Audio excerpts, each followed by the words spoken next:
আমরা তো অজান্তে মাকে কষ্ট দিই। আজকে শুনুন মা কেমন হয়। বারবার মাকে দেখেছি মাছের মুড়ো বা পেটি কখনো পাতে নেবে না। সব সময় লেজার মাছটুকু মায়ের জন্য তোলা থাকে। বড় হওয়ার পর একদিন জিজ্ঞাসা করেছিলাম, আচ্ছা মা, তুমি সব সময় লেজার মাছটা খাও কেন? কখনো কখনো মুড়োও তো খেতে পারো।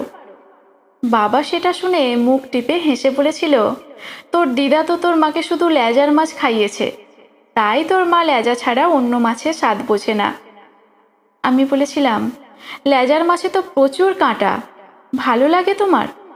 মা হেসে বলেছিল, লেজার মাছে একটা আলাদা মিষ্টি স্বাদ আছে, আমার খুব ভালো লাগে। পেটুক আমি টেস্টের কথা শুনে একদিন লেজা খেয়ে দেখেছিলাম, কাঁটার কারি ছাড়া বিশেষ কোনো স্বাদ বুঝিনি। এরপর মামার বাড়ি গিয়ে খেতে বসে লক্ষ্য করলাম দিদার পাতে ছোট্ট একটা লেজা আর মায়ের পাতে একটা কিং সাইজ পেটি।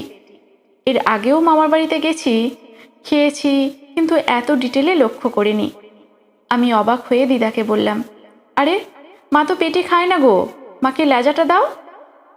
দিদা হেসে বলল, আমি তো তোর মায়ের মা, আমি জানবো না তোর মা কি খায় আর কি খায় না? বুঝলি দিদি ভাই, তোর মা কখনো লেজার মাছ মুখে তুলতো না, আগাগোড়া পেটি বা কোলের কাছের মাছটা ওর জন্যই তোলা থাকতো। জানি এখন ওর লেজের অভ্যাস হয়ে গেছে, তবুও মায়ের কাছে দুদিন একটু ভালো মন্দ খাক। আমি অবাক হয়ে তাকিয়েছিলাম মায়ের দিকে। দেখলাম মা কিন্তু পুরো পেটিটা খেলো না, শুধুমাত্র একটা টুকরো ভেঙে নিল। পরে মাকে অনেক চেষ্টা করেছি মুড়ো বা পেটি খাওয়াতে, কিন্তু নিজের মানুষটার ওপর নাকি সংসারের ওপর প্রবল অভিমানে জানি না, মা ওই এক টুকরো লেজা নিয়েই সন্তুষ্ট থাকতো। তারপর সময় গড়িয়েছে, বিয়ে করেছি, সন্তানের মা হয়েছি। হঠাৎ একদিন খেয়াল হলো কিভাবে আমিও যেন সবাইকে খেতে দেওয়ার পর মাছের লেজাটা নিতে অভ্যস্ত হয়ে পড়েছি। কতদিন হলো আমিও পাত সাজিয়ে খেতে বসি না। ভালো মন্দ রান্না হলে পেট ভর্তি করে নয়, বরং ছোট্ট একটা বাটি করে নিয়ে চেখে দেখতেই অভ্যস্ত হয়ে গেছি। না, জোর করে নয়, বাধ্য হয়েও নয়। সবাইকে দেওয়ার পরে শেষে যেটুকু থাকে সেটুকু নেওয়াটাই কবে যেন নিয়ম হয়ে গেছে। আচ্ছা, মেয়ে থেকে স্ত্রী, বৌমা, মা পোস্টে উত্তীর্ণ হওয়ার পর কি মেয়েদের জিভের স্বাদগুলো ইনঅ্যাক্টিভ হয়ে যায়?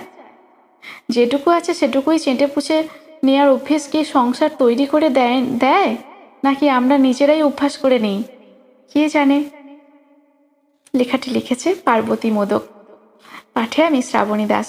লেখাটি ভালো লাগলে অবশ্যই লাইক, কমেন্ট, শেয়ার করে পাশে থাকবেন। ধন্যবাদ।